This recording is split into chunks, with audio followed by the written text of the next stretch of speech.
Olá, seja bem-vindo a essa videoaula. Eu sou o Wallace, professor de Sociologia no Colégio Termomecânica.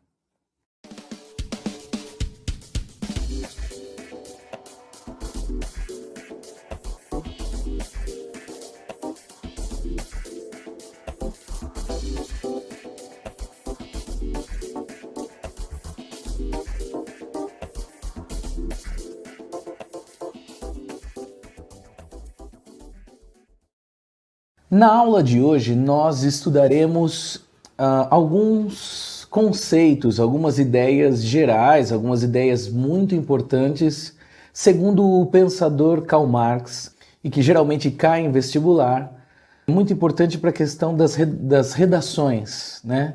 Se você usar esses conceitos, claro que bem utilizado, a gente treina isso, você terá uma escrita, ideias, termos para usar numa redação, que pode fazer a diferença na sua nota. Dos conceitos que eu separei para vocês, acompanhe aí comigo. Materialismo histórico, e entre parênteses eu coloquei dialético. O segundo conceito, luta de classes, o entendimento de história que Karl Marx tinha. Modos de produção, infra e superestrutura, mais-valia, alienação e o comunismo. O que eu frisaria é que todos esses conceitos de Marx não estão separados uns dos outros. Não é como se Karl Marx tivesse falado um, depois o outro, depois o outro. Na verdade, essas ideias estão lá no meio de muitos textos, às vezes no meio de um texto só, de uma frase só. Outra coisa que eu também chamaria atenção é que você começasse a se preparar ouvindo essas aulas, anotando, mas com foco em redações. Então pensa comigo assim, o que o professor está falando, o que ele está ensinando, o que eu estou ouvindo, pode virar uma frase, uma ideia, como eu desenvolveria isso numa redação? Ou seja, vai pensando o que você diria sobre aquilo. E escreve, anota, registra, para depois aparecer na sua redação, no seu texto. Uma última coisa, essa videoaula não substitui a aula presencial. Muitas coisas que eu vou dizer aqui, eu estou supondo que você já leu, que você estudou, que você já teve isso na aula presencial. Aqui é apenas uma breve exposição, um resumo, e se você, é claro, tiver dificuldades, me manda a sua dúvida, me manda a sua questão, e na aula presencial ou por outros meios a gente acaba tentando resolver. Dito isso, vamos à aula!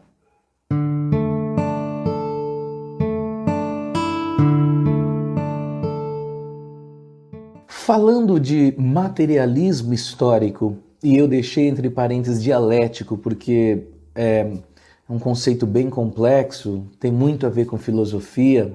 O que eu pensei em desenvolver com vocês é falar sobre cada palavra separadamente. Então, primeiro falar sobre o que é o materialismo, um pouco, é claro, falar um pouco sobre o conceito de história em Karl Marx, que é central, e por último falar sobre essa questão dialética. Então vamos lá. O materialismo, ele é uma corrente de pensamento filosófico que na verdade entende que essa dualidade, essa separação, essa realidade entre ideia e ação ou forma e a matéria, na verdade, segundo os materialistas, é uma questão que não se coloca essa separação, porque a matéria, a concretude, a realidade, o físico, o palpável, o que pode ser medido, o que pode ser calculado, isso tem verdadeira relevância, importância e deveria ser investigado pelos filósofos, né? Os filósofos deveriam deitar a sua atenção sobre as questões da matéria. No caso de Marx, a matéria é a estrutura mais importante em relação à forma, ou seja, existe uma forma? Existe, mas a questão principal é que se parte o foco da filosofia para o que é material, concreto, real,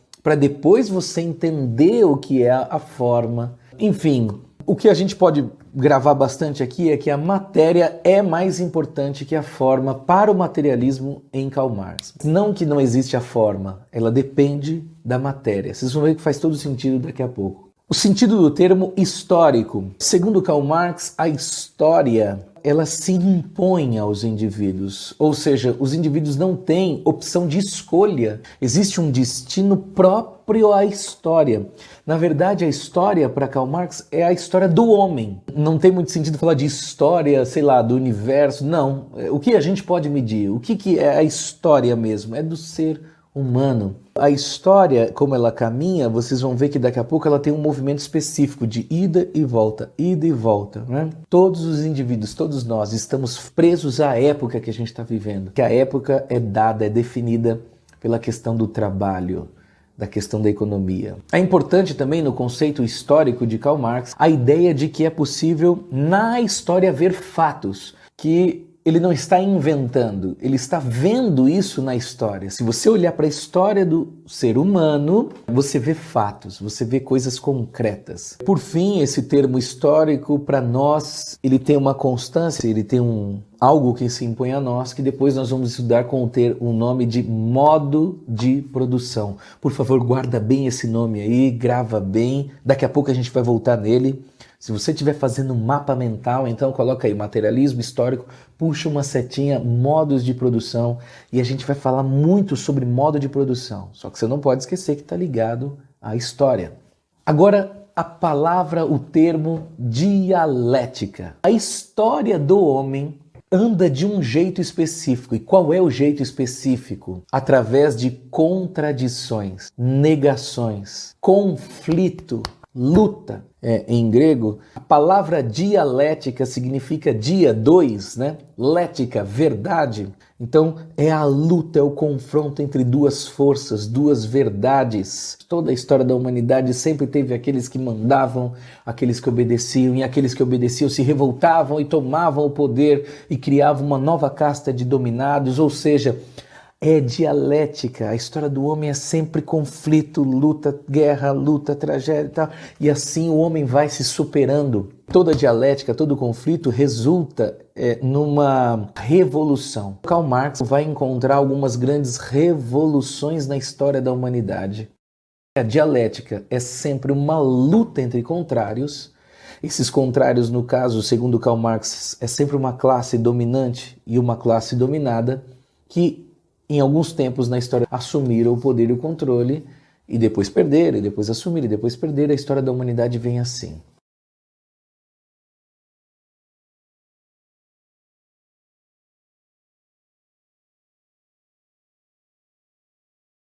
Vejamos outra noção muito importante em Karl Marx, é a ideia de infraestrutura e superestrutura. A base, que é a maior parte, ele chama de infraestrutura, e a parte maior que aparece seria a superestrutura. Essa imagem é muito boa porque a parte menor é a da superestrutura, ou seja, segundo os estudos marxistas, o que a gente vê é a superestrutura. Quando nós olhamos para a nossa sociedade, o que nós vemos? A organização do Estado, a política, religiões, e nós temos a tendência a achar que a sociedade é isso. A base, a estrutura, o fundamento, o verdadeiro alicerce de toda a sociedade está escondido. Em outras palavras, o modo de produção é o que estrutura e determina uma sociedade, uma época. Qualquer sociedade que esteja vivendo naquele modo de produção está submetida a ele. A política, o Estado, o direito, as leis, a cultura, que são a superestrutura, estarão sempre correspondentes à infraestrutura, que é o modo de produção. Alguns autores, alguns livros, algumas pessoas pensam que Karl Marx faz essa separação, dando ênfase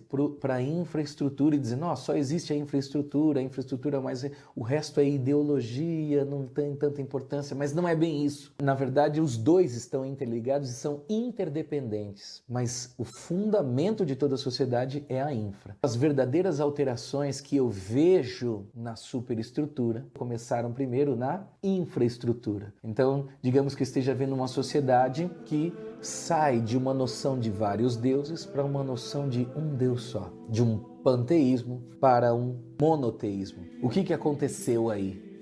É porque houve uma pregação ali, um padre veio aqui. Não, não é bem isso. Na verdade, foram questões da infraestrutura, organizações econômicas e modos de produção que trouxeram a noção de que, olha, existe um Deus só. Essa é a visão marxista, conforme a gente pode entender.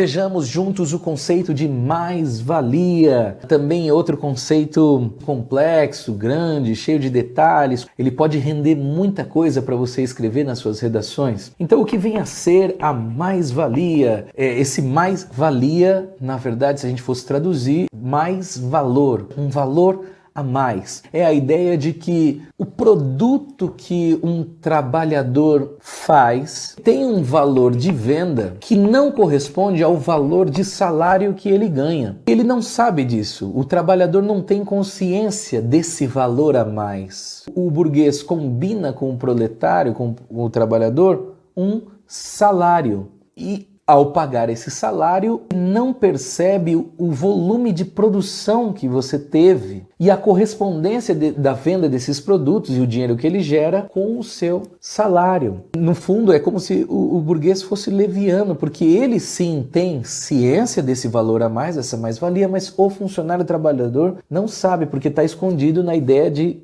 salário. Uma caneta, por exemplo, custa R$1. Vamos pensar em um só para ficar redondo. Num dia eu faço 5 canetas. Eu usei uma máquina, enfim, ou eu fiz à mão mesmo. O burguês me diz assim, bom, eu vou te dar R$5 por dia de trabalho. Então veja, numa semana eu ganho R$25. Tudo bem? Só que eu não estou percebendo que eu estou fazendo 6 ou 7 por dia. Num dia eu fiz 6, no outro dia eu fiz 7. Ou seja, eu estou sempre fazendo 1, 2 ou 3 canetas a mais que ele vai vender e não está voltando nada para mim. Claro que não é bem isso do jeito que eu estou dizendo, não é simples assim, mas é mais ou menos por aí. Para Karl Marx, existe uma mais-valia absoluta quando o trabalhador faz o produto totalmente com a força e energia dele. Não usa nenhum instrumento, não usa nenhum meio. Ou usa muito pouco, instrumentos rudimentares, etc. E uma mais-valia relativa. Quando você já usa máquina, instrumentos mais sofisticados, ou seja, a energia do trabalhador não foi total, não foi 100%. Essa caneta custa R$1, você ganha R$1, só que ele está vendendo a R$3, a R$4. O burguês não repassa esse valor a mais, essa mais-valia para o trabalhador. Basicamente é isso.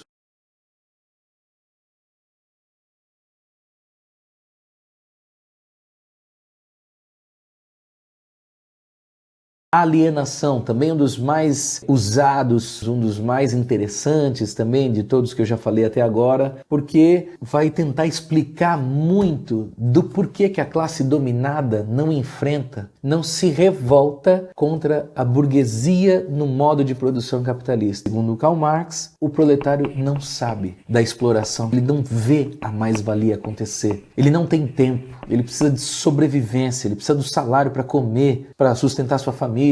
É a falta de consciência mesmo, né? Que está escondida através do salário. O salário faz com que eu não veja a mais-valia acontecendo. São 3 tipos de alienação. Do trabalho em si, eu já não vejo o que eu estou produzindo, ou tudo do que eu estou produzindo, vai fazendo, vai trabalhando, mas ele já não tem mais noção do que acontece com aquilo, todos os processos envolvendo a produção. Como você pode ver na primeira imagem, aí eu trouxe uma charge, vou me aposentar amanhã e sabe o que eu vou fazer? Andar até o fim desta linha de montagem e descobrir o que eu estou fazendo há 30 anos. Essa seria a alienação do trabalho. O segundo tipo de alienação, a alienação do produto, da mercadoria. O trabalhador produz, mas ele não tem condições de consumir o que ele produz. Ele não tem dinheiro para comprar o que ele produz. O terceiro tipo de alienação e o último, talvez o mais grave, dos mais fortes, é a alienação de si mesmo. O trabalhador não tem tempo para viver, para desfrutar da vida, para passear, para viajar, para curtir sua família. Não, ele só trabalha,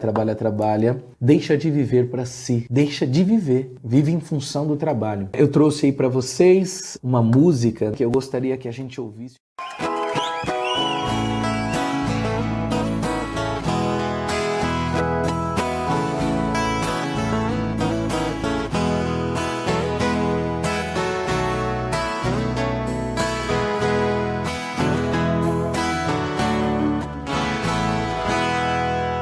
Tá vendo aquele edifício, moço? Ajudei a levantar.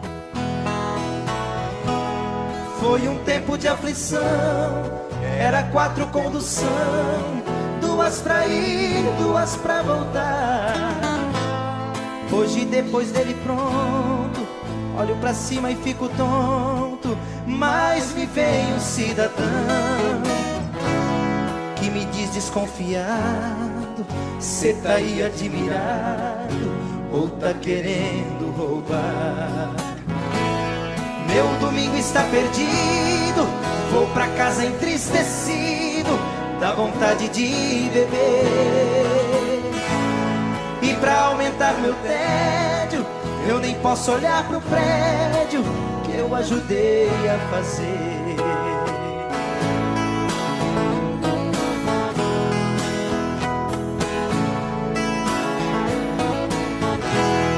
Tá vendo aquele colégio, moço? Eu também trabalhei lá. Lá eu quase me arrebento, fiz a massa, pus cimento, ajudei a rebocar. Minha filha inocente veio pra mim toda contente: pai, vou me matricular. Mas me diz um cidadão, criança de pé no chão, aqui não pode estudar. Essa dor doeu mais forte, nem sei por que deixei o norte, então pus a me dizer. La seca castigava, mas o pouco que eu plantava tinha direito a colher.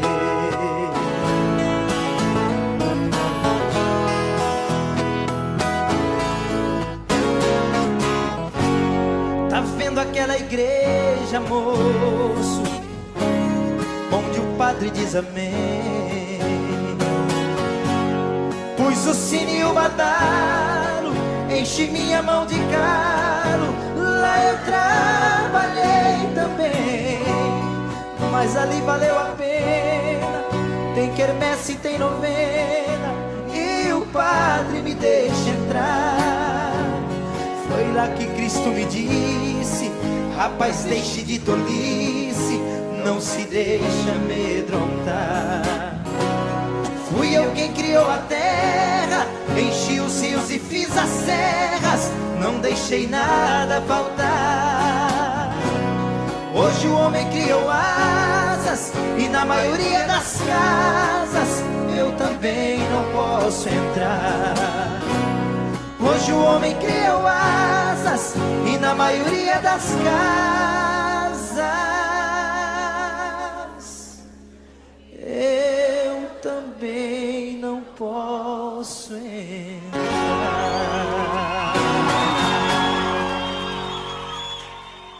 Você pode aproveitar trechos dessa música, a ideia dessa música, o autor, a canção, e citar nas suas redações. Pode trazer para você a ideia de um repertório cultural. Já pensou, você está escrevendo, você fala, olha, tal como a música Cidadão, que traz a ideia de um trabalhador alienado do seu produto, vai ser muito bom.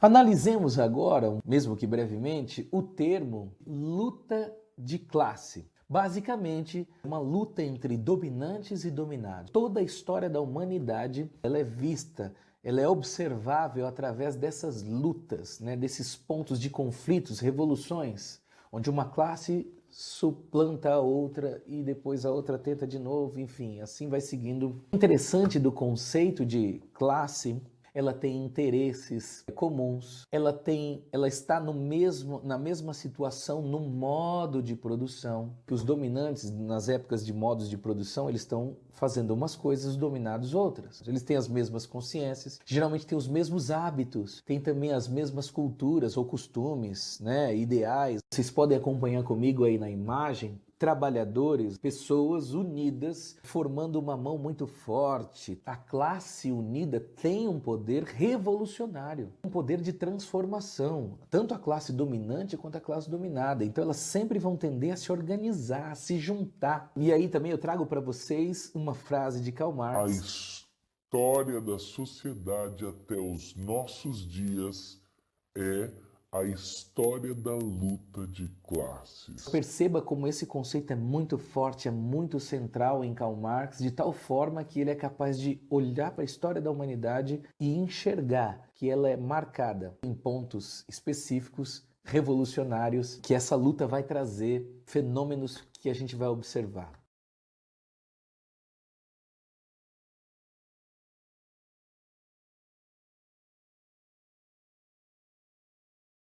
Por fim, vemos agora o termo comunismo, relembrando e retomando a ideia dos modos de produção, ou melhor, materialismo histórico dialético. Você vai perceber então que tem um modo de produção capitalista, é cheio de contradições e tensão entre burguês e trabalhador, que precisa ser suplantado dialeticamente pelo proletário assumindo o comando, assumindo o controle do Estado, ou seja, o proletário precisa assumir o controle e o poder. Então nós vamos ter outro modo de produção. Olha que interessante, para Karl Marx, quando isso acontecer, vamos ter então o fim de toda a história humana, porque só o proletário pode dar fim a essa desigualdade, a essa luta. Vai poder implantar o comunismo, que seria um modo de produção coletivista, um modo de produção onde não existe Estado. Você pode acompanhar comigo aí no slide, né, algumas características do comunismo: a supressão da luta de classe. Não haveria mais burguês e proletário, dominante e dominado. Também desapareceria o Estado. Você não precisaria ter parlamento, enfim, o homem por si mesmo poderia se organizar, discutir, conversar, se estruturar. Todo mundo ia ter uma consciência plena do seu lugar na estrutura, no modo de produção, de trabalho, etc e tal. Daí para frente não haveria mais necessidade de luta. Enfim, talvez o ser humano continue, mas seria sempre esse modo.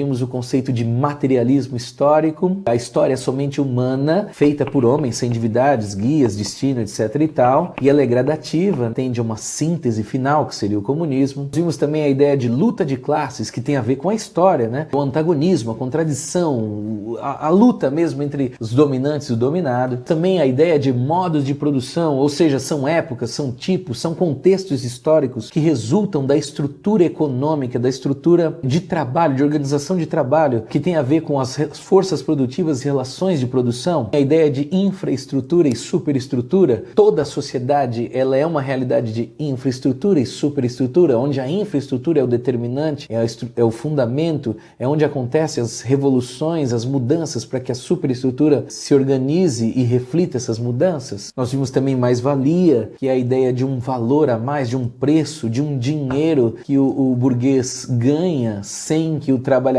que produziu o produto receba, que é escondido através da ideia de salário. Também a ideia de alienação, ou seja, o trabalhador não consegue saber, ele não enxerga a mais-valia acontecendo. Ele é alienado de si mesmo, ele é alienado do produto, ele não pode comprar o que ele produz, alienado de todo o processo de produção, né? Às vezes ele faz só a tampa, às vezes ele faz só a carga, às vezes ele não sabe o todo do que ele está produzindo. E por fim, nós vimos o conceito de comunismo, que é o modo de produção final de toda essa luta histórica, de todo esse processo histórico. Espero que você tenha aproveitado bastante. Se ficaram algumas dúvidas, por favor, entre em contato, procura na aula presencial, ou então me manda um e-mail, escreve no Moodle, enfim, dá um jeito de me achar, me manda suas dúvidas e a gente pode remarcar uma outra aula, uma conversa, um bate-papo, onde eu possa falar sobre isso. Por favor, não se esqueça de fazer os exercícios, eu deixei uma lista de exercícios grande. Como dica, vai vendo nos exercícios o que a gente estudou. Esse exercício está falando disso, vai dando nome para os exercícios. Isso aqui é modo de produção, isso aqui é mais-valia, isso aqui é alienação. E você vai vendo que sua mente vai expandir. Um forte abraço e até as próximas aulas.